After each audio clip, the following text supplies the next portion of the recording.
بسم الله الرحمن الرحيم. الحمد لله رب العالمين والعاقبة للمتقين، والصلاة والسلام على نبينا محمد وعلى آله وأصحابه أجمعين. أما بعد، شرح شروط الصلاة وأركانها وواجباتها للشيخ الإسلام محمد بن عبد الوهاب بن سليمان بن علي رحمه الله تعالى، والشرح لفضيلة الشيخ العلامة عبد المحسن بن حمد العباد حفظه الله تعالى. اینک بعون الله تعالی ما درس خود را دوام میدیم از شرح شرط‌های نماز و ارکان و واجبات آن از آن شیخ الاسلام محمد بن عبد الوهاب بن سليمان بن علي رحمه الله تعالى، شرح از آن شیخ علامه عبد المحسن بن حمد عباد الله سبحانه و تعالی این کس را محافظت کند. موضوع درس امروزی ما آغاز می‌یابد آنجا که فرمود قوله الشرط الثامن استقبال القبلة، والدليل قوله تعالى قد نرى تقلب وجهك في السماء فلنولينك قبلة ترضاها فول وجهك شطر المسجد الحرام وحيث ما كنتم فولوا وجوهكم شطره. یعنی شرط هشتم رو به قبله آوردن است، یعنی به اتجاه کعبه. دلیل سخن او تعالی است، معنای سخن الله تعالی نگریستنت را به اطراف آسمان میبینیم، تو را به سوی قبله که میپسندی میگردانیم، پس روی به جانب مسجد الحرام کن و هر جا که باشد رو به آن جانب کنید. سوره بقره آیه 144. شیخ شارح حفظه الله تعالی میفرماید که یشترط فی اداء الصلوات ان تكون الى جهت القبله. در ادای نمازها شرط است که باید که تو متوجه به قبله باشی و هی الکعبه المشرفه، و مراد از همون قبله این کعبه مشرفه نباشد، یعنی کعبه ای که الله سبحانه و تعالی برای او شأن و شرف داده است. فإن كان في حضر او كان لديه من يخبره بجهة القبله، اگر شخصی نمازگزار در حضر باشد، یعنی که مسافر نباشد، یا که در نزد او کسی باشد که جهت قبله را به او خبر میداده باشد، وجب علیه السؤال عن جهتها، به او واجب است که از جهت قبله پرسیدن واجب می شود. باید که پرسد، خودسرانه کار نکند، اجتهاد نکند. ولا يجوز له ان يصلي باجتهاد منه، نباید که در حینی که شخص میداند قبله را پرسیدن از او را ترک بکند و با خودسرانه چیکار کند؟ اجتهاد کند و این طرف اون طرف جستجوی قبله کند. ولدیه من یخبره، در نزد او یعنی باشد کسی که او را خبر میدهد. فإن صلى وكان إلى غير جهة القبلة وجب عليه الإعادة، اگر نماز گذارد و به اتجاه غیر قبله باشد به او واجب است دوباره نماز را از نو خواندن. اما ان كان في سفر، اگر مسافر باشد فإنه يجتهد في معرفة جهتها، در اون حین مسافری و چه کار میکند؟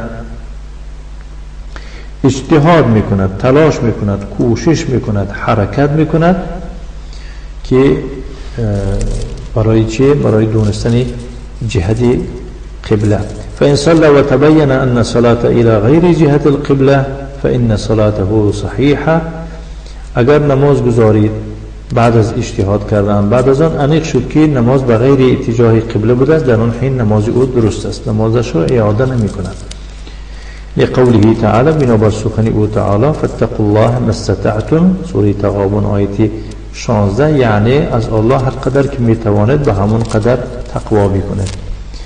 ويجوز للمسافر أن يصلي النوافل كلها على مركوبه إلى غير جهة القبلة، برای شخص مسافر جایز است که همه نمازهای نافله را بالای همان، یعنی که حیوان سواری است یا که بالای ترانسپورت چیکار کند، بالای مرکب خود گذارد، گرچنده که به اتجاه غیر قبله هم باشد. و قد ثبتت السنة في ذلك عن جماعة من الصحابة منها.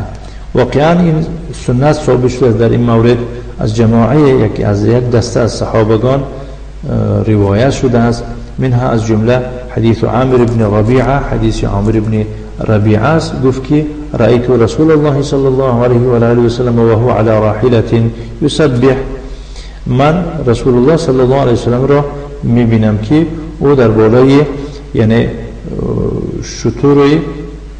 شتوری سواره بود، یسبحو چه تسبیح میگوید، یومی و براسه بسرش اشاره میکند، قبل ای وجه توجه، به همون طرفی که متوجه شده است به همون طرف متوجه بود، یعنی که همون حیوان به کدام طرفی که متوجه بود به همون طرف رسول الله صلی الله علیه و سلم نماز میگذارد. ولم یکن رسول الله صلی الله علیه و سلم یصنع ذلك فی الصلاة المکتوبه، این را رسول الله صلی الله علیه و سلم در نمازهای فرض نمیکرد. رواه البخاری، این را بخاری روایت کرده است و مسلم. و اذا اراد المسافر النافله على الدابه استقبل القبلة عند دخوله فيها، وقتی شخصی سفر کننده مسافر میخواهد که نماز نفل گذارد در بالای همون، یعنی که یکون چیز سوار میشدگی، رو به طرف قبله می آورد پیش از آن که در نماز داخل شود. بعد از آن متوجه می شود به کدام طرفی که همون خودش رفتن می خواهد. لحدیث انس بن مالک رضی الله عنه، بنابر حدیث انس بن مالک رضی الله عنه عند ابی داود، در نزد ابو داود آمده است، ان رسول الله صلی الله علیه و آله و سلم كان اذا سافر اراد ان يتطوع استقبل بناقته القبله. رسول الله صلی الله علیه و سلم هنگامی که سفر کردن میخواست که نماز نفل خواند، با حیوان خود روبروی قبله میشد، بس تکبیر میگفت، ثم صلی حیث وجهه رکابه، بعد از آن نماز را دوام دادن میگرفت، یعنی با کدام جایی که همون سواری ها و که کاروان ها و ایرا حیوانش را میبردن یا که حیوان سواری را. قال الحافظ ابن حجر في البلوغ، حافظ ابن حجر الاسقلانی در بلوغ، یعنی در بلوغ المرام گفته است و اسناد حسن، اسناد خوب است. و قال شیخنا الشیخ عبدالعزیز بن باز، شیخ عبدالعزیز بن باز الله رحمتش کنه، الله رحمتش کنه، فی حاشیته علیه، در حاشیه خود